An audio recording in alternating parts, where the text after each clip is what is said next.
Hello, everybody. Welcome back to the show. Cameron English here with you, Director of Biosciences at the American Council on Science and Health. We've got a little bit of a special episode today. My colleague Chuck Dinnerstein is off on vacation somewhere, having a terrific time, I hope. So today I'm joined by a frequent contributor to our website named Dr. Barbara Billauer. And Barbara, I'll let you introduce yourself and tell people about your work, but just very briefly, Barbara is a professor of law and bioethics in the International Program in Bioethics of the University of Porto and research professor of scientific statecraft at the Institute of World Politics in Washington, D.C., which sounds really, really impressive and fancy. So just real briefly, because some of our listeners will be familiar with your work, but tell us a little bit about what you do and the topics that you write about. Okay, thank you very much. This is what mothers are good for. You know, they're very good at telling about how wonderful their children are. Unfortunately, my mother's not with us, so I'll just have to do the best we can. I actually have a joint background. I have a bachelor's degree in science education and a master's degree in occupational health, as well as having practiced law in the field of occupational health and toxic torts. Toxic torts being cases where employees and bystanders claim excessive exposure to various chemicals. I represented the manufacturers, the employers. So I'm not a plaintiff's lawyer, and I'm not coming at this from that perspective. And so in addition to my law degree, I also have a PhD, and my dissertation was on proving causation in these cases. How do you establish causation in a case of low-level exposure or medium-level exposure when we don't have anything to go on the basis of it? So so this particular story is one that interested me for a couple of reasons. Number one, when I got my master's degree, we never learned about it, which was very strange. So I got my master's degree in the 80s, and perhaps it wasn't well known. But then I went back and I did a year's worth of postgraduate work at Hopkins, got a certificate in environmental and occupational health risk safety analysis, and it wasn't mentioned there either. Subsequently, in recent years, it's become a little bit of a niche area for some people to write about, and it has gotten more exposure. And I've now looked at it from a double perspective, not just from an invasion of the health and safety of these workers or improperly taking advantage of these, they were girls at the time, but also how the law interacts with the science and how delayed the law is in coming up with an answer, and how important all the various avenues of the law are, both lawsuits, and I know most people here don't like lawsuits, but they do have a purpose, as well as legislation. So that's the background that got me interested in this topic. Yeah, it's a fascinating subject. And for people that aren't familiar with what we're talking about the Radium Girls is how they've come to be described by historians, I believe. But you wrote two specific articles about this. The first was called The Swinging Pendulum of Societal Distrust and the Saga of Radium Poisoning. And then you followed up with Fulminating Untruths and Legal Consequences, Societal Mutations from the Radium Poisoning Cases. So for people who aren't familiar with these radium poisoning cases, just give us a brief rundown. Who were the Radium Girls? What was this story all about, really? Well, the story begins in 1916 on the eve of World War I, and capitalizing on discoveries made in the 1890s from Becquerel and Roentgen and the Curies on X-rays, radiation, and the Curies discovered radium in 1898. We now have this magic substance that makes things glow in the dark. And that was very useful in the war because for soldiers who were in trenches and for planes that were strafing low, the less light that emanated from a soldier's body or area, the safer they were. And to the extent that watch dials or chronometers or the entire panoply of gauges on a plane could use glow-in-the-dark manifestations that reduced the available light that needed to be used to see various things. And so there was a huge market for this. But then, of course, it became a fun thing to do. People painted themselves and glowed in the dark and all sorts of things that we see on television, skeletons and whatever. And then later on, it even became a health tonic. People thought that it gave them better health, and so they took a snake oil called Radiothor and got sick drunk, radium poisoning from it. Well, these Radium Girls, beginning in 1916, were employed by a few, mainly two companies, to make the watch dials. And their job was to take very narrow brushes and to paint the watch dials that the aviators would use or that the soldiers would use during the war. Mostly the girls were young. They were in their late teens and very early 20s. They got paid very little on an item basis, but so the more they played piecemeal on a piece basis, so the more they could turn out, the more they made. And at the end of the day, some of them did make a lot of money, and they enjoyed it. There was a lot of camaraderie, and the girls were all friends with each other, mostly friends. And so for a while, it seemed like the dream job. Then it became apparent that if something seems too good to be true, it probably is. And they got very sick. And this was probably the first experience that modern society had with what is now commonly known as long latency diseases. So the girls were doing what was called lip dip in paint.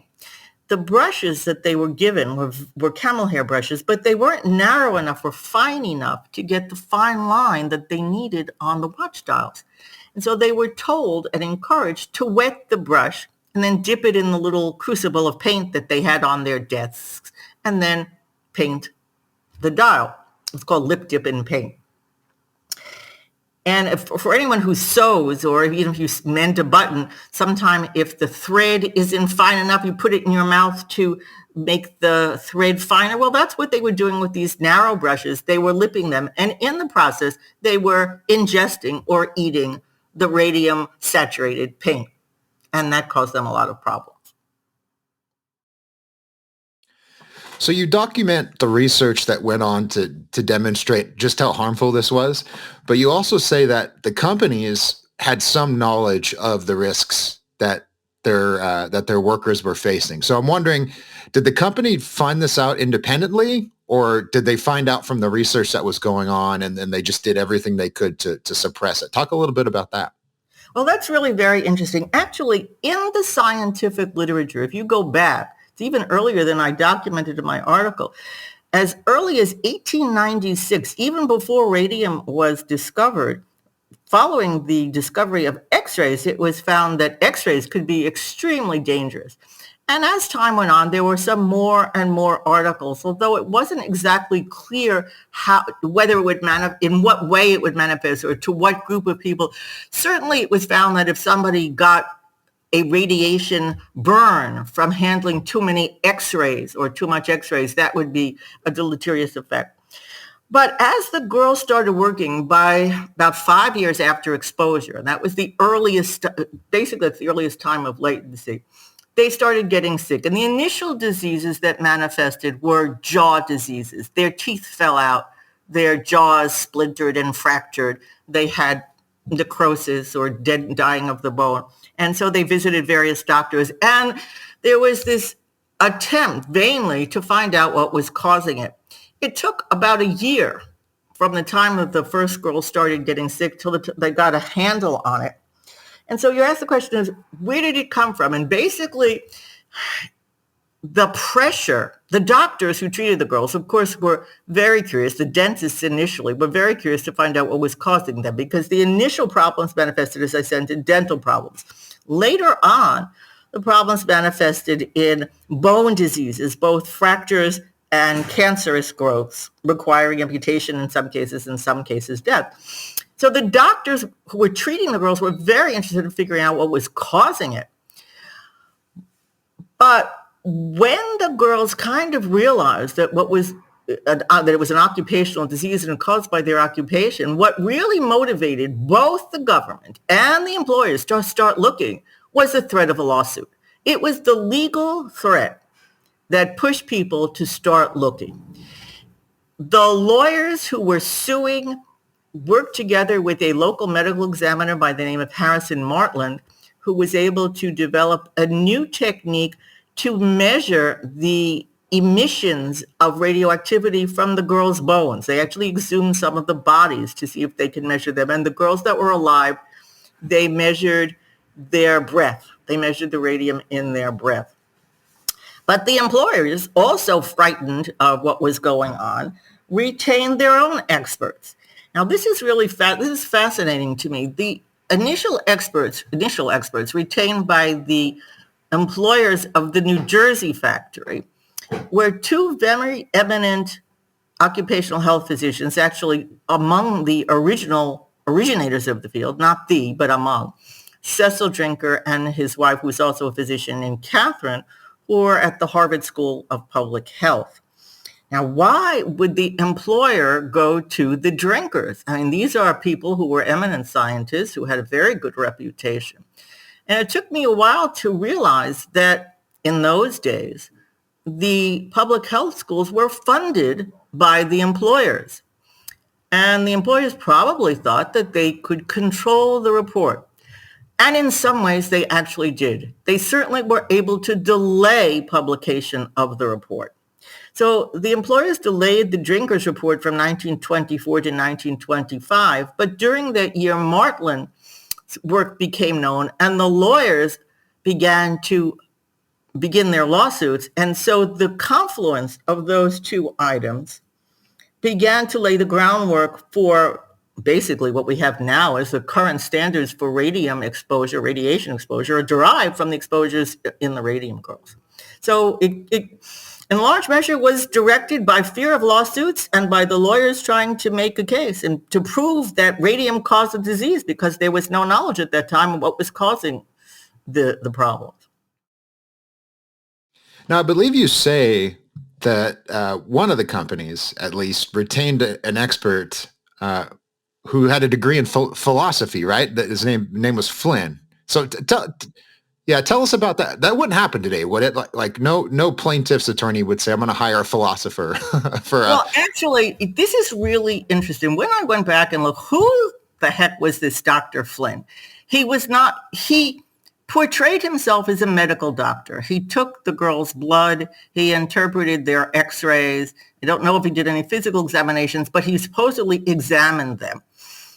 He had a PhD. Now, one source says that that his PhD was industrial hygiene, which is not as fluky as doctor of philosophy. The doctor of philosophy does surface in some articles, so it's not clear whether he had a PhD in industrial hygiene or he was just a doctorate in philosophy. What was clear is that this was a company hack. This was not the first time that Flynn had been retained to say that occupational exposures were harmless. So Flynn does all these tests, which he would be allowed today. So what would happen today is, first of all, he would certainly not be allowed to examine the girls. He'd be practicing medicine without a license. They'd lock him up and throw away the key. Would he be allowed to testify?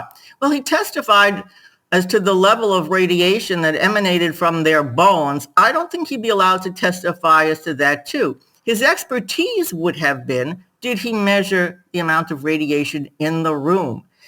And there was apparently radiation in the room, and that is a feature that I didn't put in my article, but it's something that we need to consider when we're talking about dose. So before we get to dose and that, let me go on to Flynn. So Flynn initially does his studies, and for a year and a half after he's been retained, he's looking at this and he's saying, everything is hunky-dory. He's reassuring the girls affirmatively there's nothing wrong. Everything is fine. As late as 1926, he says everything is fine. By 1928, the evidence is so apparent that he starts backtracking.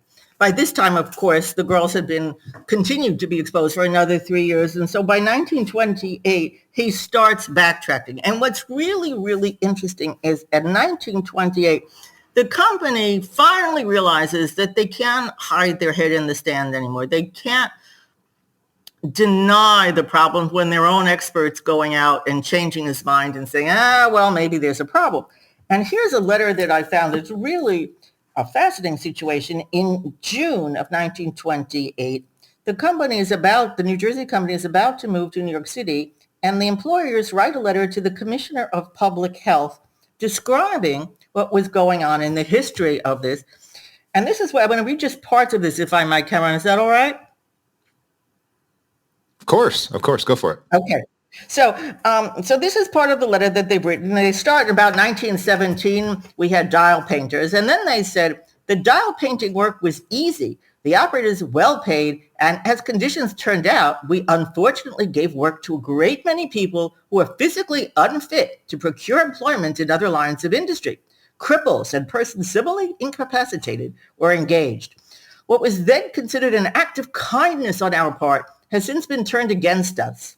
And so their initial foray was they blamed the girls' poor health. The girls were not in poor health. They were in very good health. But they said the reason these girls were suffering was because of their own poor health. In one case, they actually falsely claimed the girl had syphilis. Then they go on and they tell the commissioner, in the early part of 1924, it was called to our attention what was believed to be phosphorus poisoning.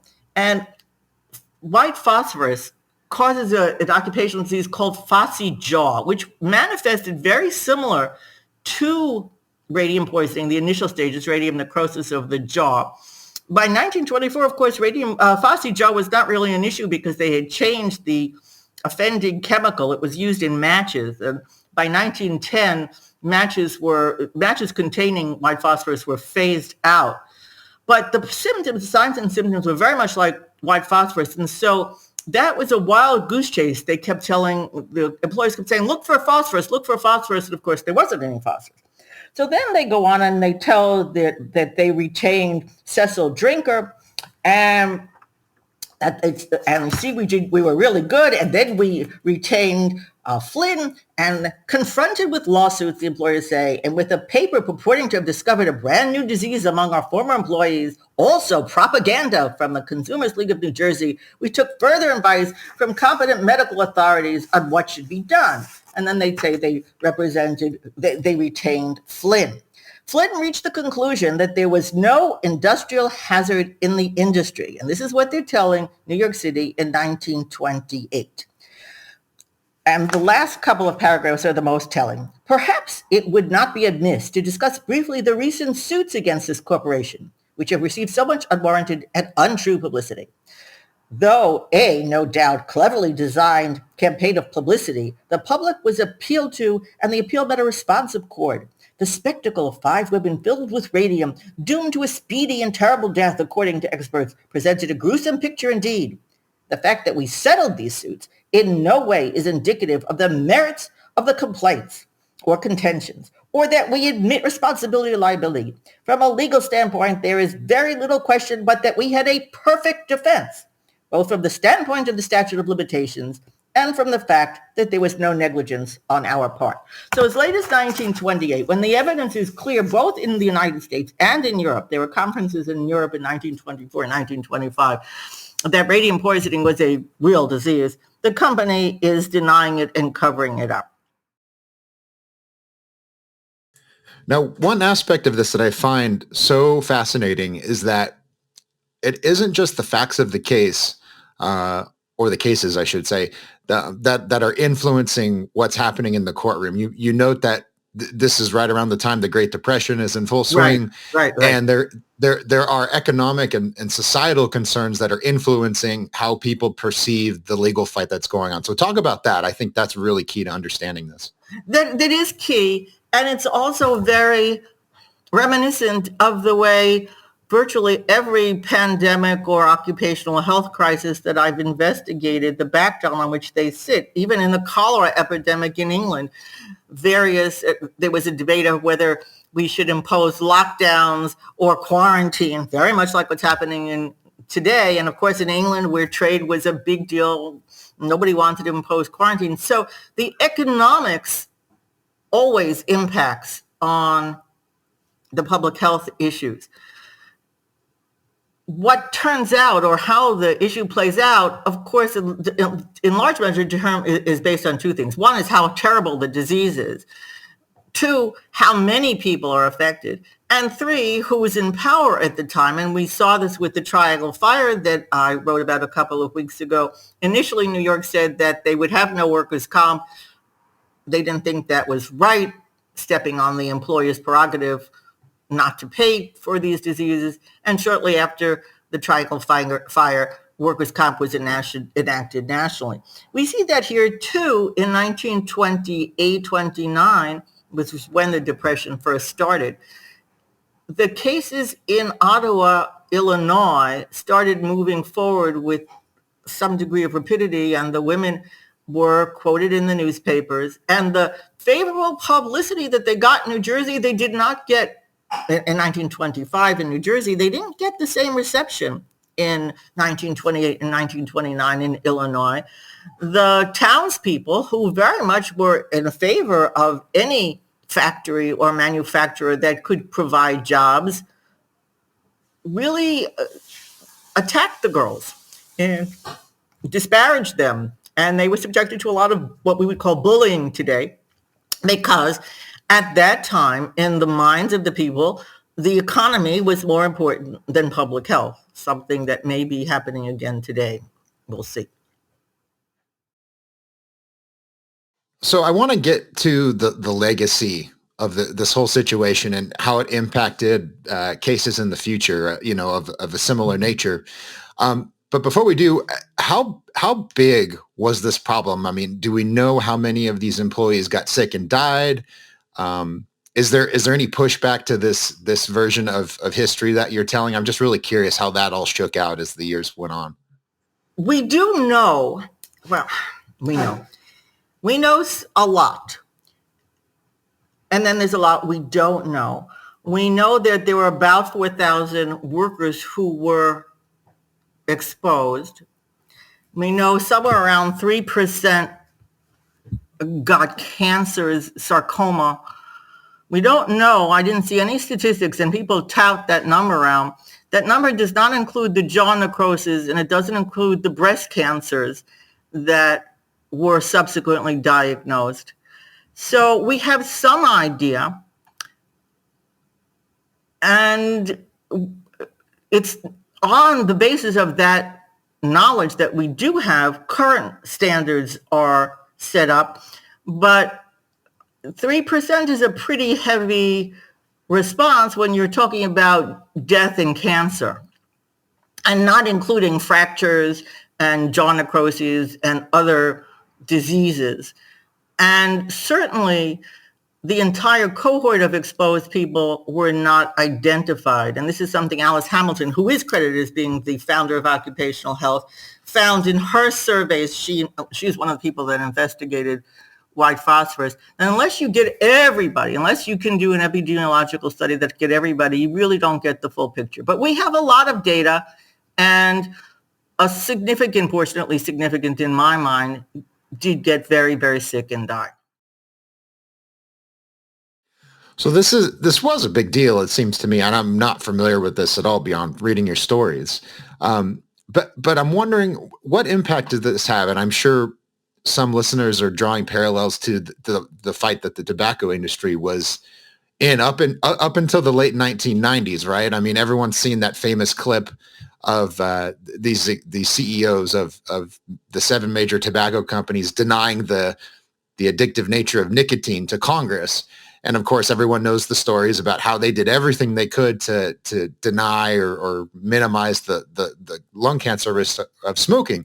So, and we don't have to get into all those details, but it seems like there is a parallel, almost like this case may have set a precedent for how corporations would fight these sorts of lawsuits, and then maybe even how plaintiffs would approach them. Is there anything to that?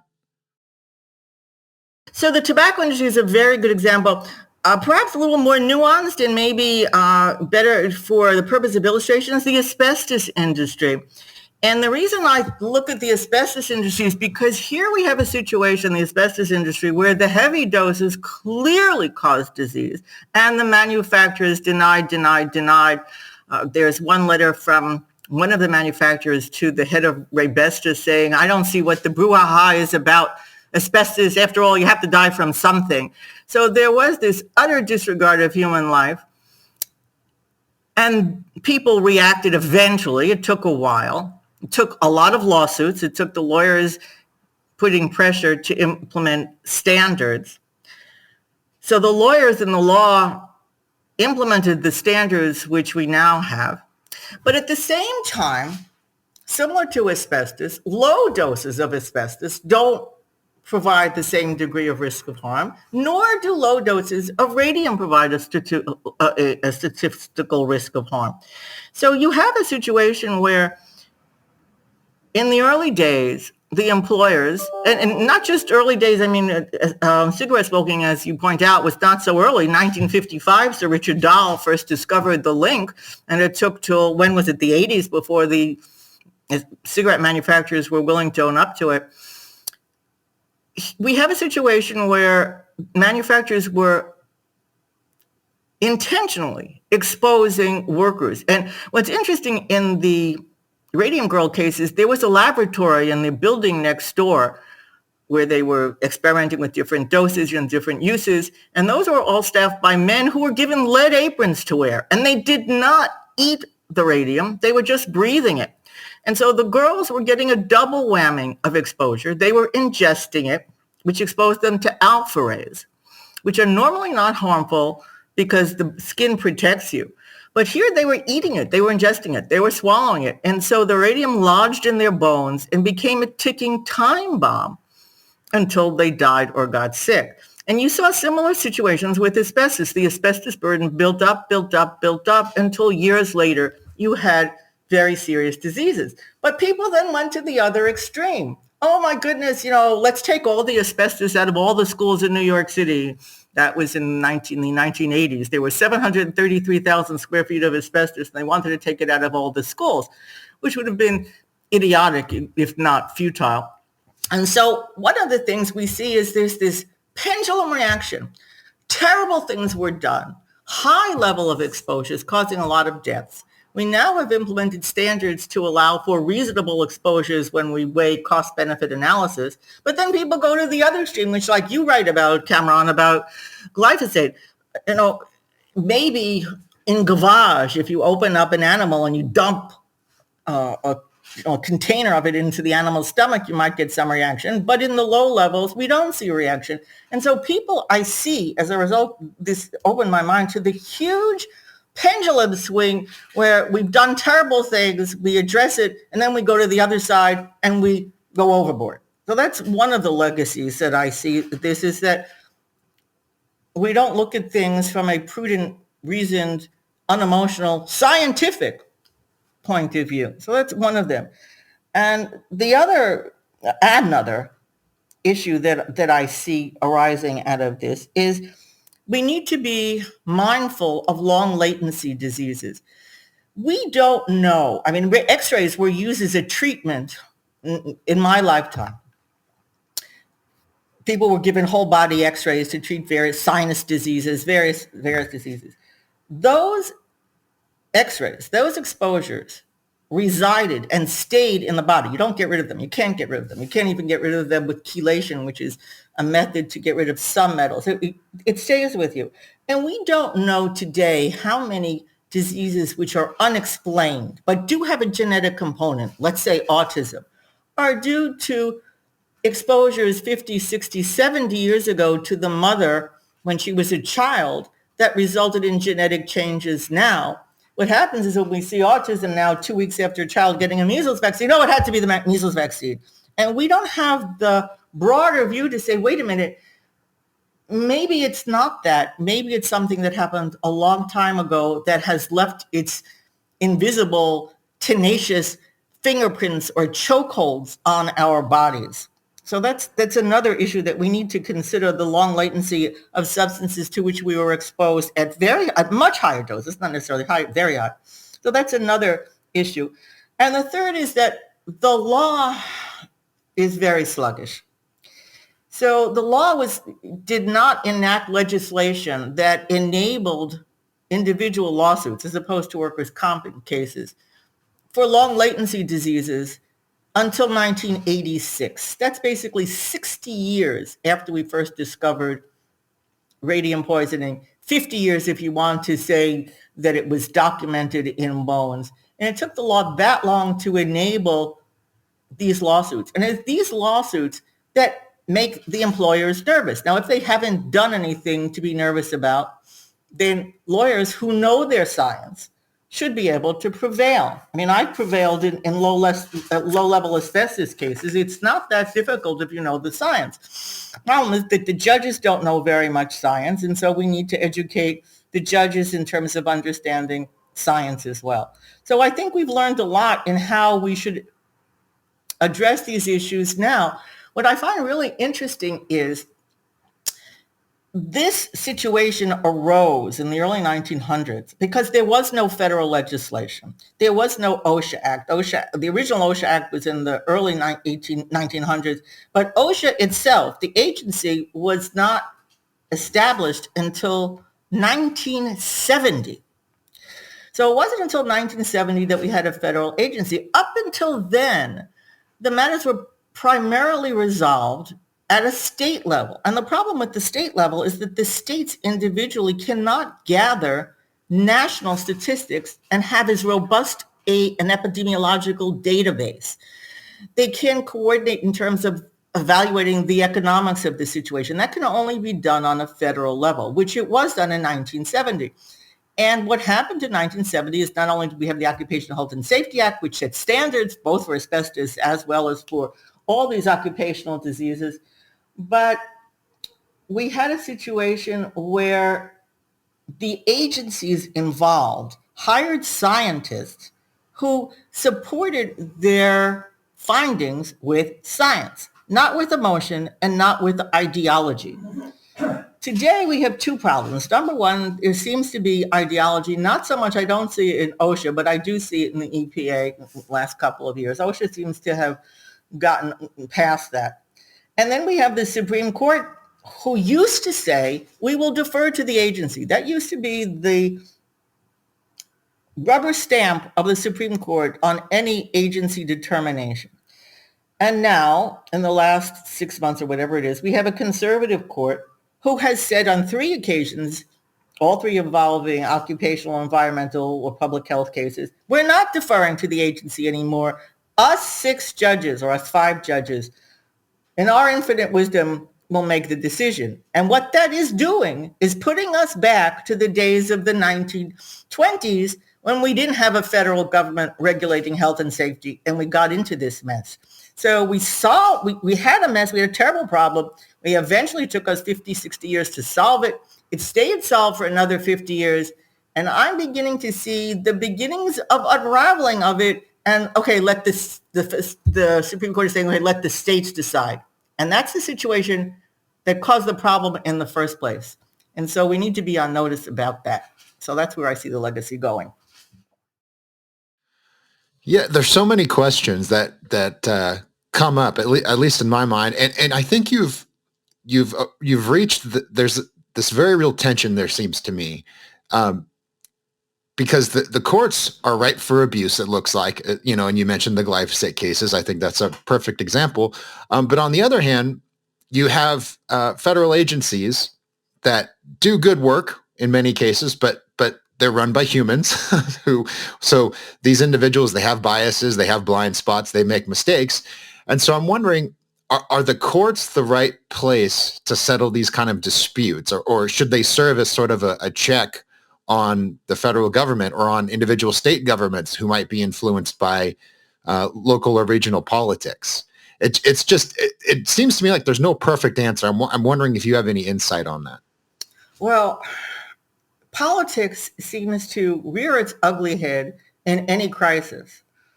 And it's astonishing how the politicians, going back to cholera in the 1800s, will just say, oh boy, here's a crisis. Let me use it to advocate my political bias. Let's keep the immigrants out. Let's take care of Cuba and invade Cuba so we can solve the yellow fever there. Politics, whatever politicians want to advocate, they will do it on the back of a crisis.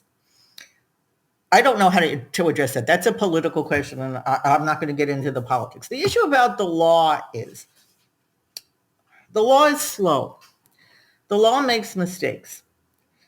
And I'm not talking about the Supreme Court level, but at a trial level where there is evidence, especially when there are juries. And my experience with juries is the juries get it.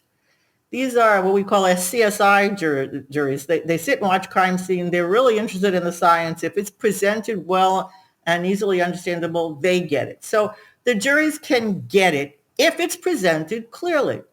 The judges need to be taught. There's one case in Rockland County where a judge in the measles epidemic said that we don't need to impose a modified lockdown because there was no epidemic. What's an epidemic? There were 166 cases in this small county. Well, the typical standard definition of an epidemic is increase over background. The background for the entire United States for the years previously was like zero. So if you suddenly have 166 cases in a county, that's an epidemic. That's a major epidemic. But this judge didn't know from that, and he used a Merriam-Webster definition, not even the first one, the second one. But what bothered me about that was not so much the judge doing it, but where was the lawyer? And this was New York State's lawyers, the Attorney General's office. How come the lawyers didn't advocate it? And then the case went on to appeal. Where were the lawyers there? So the responsibility, I think, lies with the lawyers to educate the judges. There are judicial training programs for judges. I've written some textbooks. I've written some materials. They're not well funded. They need to be better funded. I think most judges, at least, and I'm not including the Supreme Court here, most judges want to do the right thing, or else they will do the right thing if you give them a reason that they can understand. And that's the responsibility of the lawyers.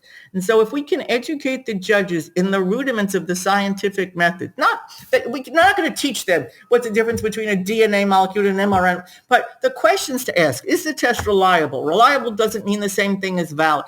Just basic questions. The difference between a case study and a cohort study, or a randomized study versus a series of case reports. Just the basics. We can lead them in the right direction. The point is, I think, the education. And I do think that the courts are necessary because that's the basis on which the government was founded. We have a checks and balance system. We can't not let the legislature, even though they're elected by the populace, run amok and do whatever they want, because the populace will change tomorrow. Or you have people who are going to vote and people who are not going to vote. And the legislature makes mistakes and votes or enacts legislation for votes, which may not be for the best. And so somebody or some body outside of the legislature has to be a check and balance on it. And the best we have are the courts. But an educated judiciary would be better than an uneducated judiciary. Yeah, it's just fascinating, all the different aspects that come into discussions like this. And I really appreciate you joining us today to talk a little bit about this. If you guys want to read these articles, just go to our website. It's ACSH.org. And you can just type in Barbara's name and you'll find everything she's written. And you've written all kinds of cool stuff. You write about the history of vaccine mandates and these different public health issues that have arisen from a legal perspective, which is really important. I think most people are, they're uninformed on these kinds of issues. And then the ethics of gene editing is all kinds of cool stuff that you're really giving people a front row view of that they just don't get otherwise. So I'd highly recommend people check out your work. If they want to learn more about what you do, if they want to follow you more closely, are you on social media? Do you have a website? Where can people go to find out more? I am on Facebook, and I'm on LinkedIn, although I don't pay too much attention to them.